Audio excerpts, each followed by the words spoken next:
Actually গতকালকেই আমাদের কাছে প্রায় 2:30টার দিকে একটা খবর আসে যে 4 জন লোক সম্ভবত নার্কোটিক্স, ফেনসিডিল বা স্কোপ নিয়ে আসতে পারে, এবং সোর্সে ওই খবরটা খুবই সলিড। তারপর আরপিএফ, আমরা জিআরপি মিলে আমরা 2 নম্বর প্ল্যাটফর্মে, যেটা কমলাবতী এক্সপ্রেস বিহার থেকে আসে, যেটা বিহার হয়ে, তো এটাতে আমরা অ্যাম্বুশ পাতি বিভিন্ন জায়গাতে সাদা পোশাকে।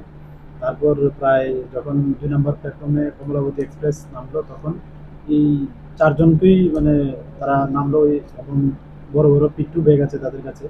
তো এই দেখে আমাদের সন্দেহ হয় যে হয়তো তারাই হতে পারে এবং কন্ট্রাব্যান্ড থাকতে পারে। তো যথারীতি আমরা প্রিলিমিনারি জিজ্ঞাসাবাদ করে এবং একটা সার্চ করে দেখলাম যে হ্যাঁ, ওটার মধ্যে স্কোপ আছে। তারপর যথারীতি আমাদের হাই অথরিটিকে খবর দিয়ে ওনারাও আসে, ওনাদের সামনে ওদেরকে সার্চ করা হয়, এবং সার্চ করে আমরা 345 বোতল স্কোপ সিরাপ উদ্ধার করি, যার বডি পিন প্রায় 200 টাকা, এবং যা মানে বাজার যে নেশার দ্রব্য হিসেবে যে বিক্রি করে প্রায় 500 টাকা করে।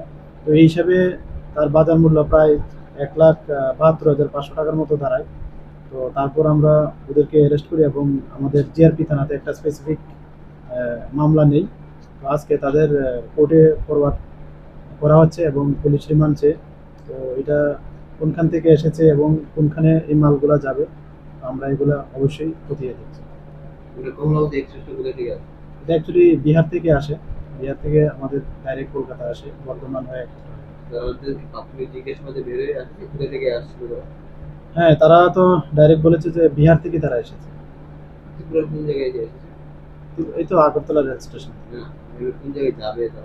তারা এরকম কিছু বলেনি, তবে তারা আমার কাছে মনে হচ্ছে আমরা ইন্টারোগেশনে আরো কিছু বেশি আসবে, নিশ্চয়ই তারা কোনো না কোনো ডেস্টিনেশন এটা নেবে। তো আমরা এটা দেখছি। এই সপ্তাহে মানে তিনি পরপর যেগুলো এরকম সেন্সিটিভ করা হচ্ছে, আরো করেছে, এই দুটোর সঙ্গে কোনো যুক্ত রয়েছে? দুটোর সঙ্গে যুক্ত হতেও পারে, আমরা এই বিষয়টাও দেখছি। আগের গুলাতে কি বেরিয়েছে, এগুলো কোথায় এগুলো যাচ্ছে, কে কিনছে, কি বেরিয়েছে? হ্যাঁ, এগুলি বেরোচ্ছে এবং আমরা দফায় দফায় এগুলি আমরা অ্যারেস্টও করছি। এরকম আমাদের পুরানো কেসে অনেক অ্যারেস্ট হয়েছে। তো এগুলি লিঙ্কগুলো আমরা বের করার চেষ্টা করছি এবং আমরা অবশ্যই ওই ডেস্টিনেশনে পৌঁছাবো।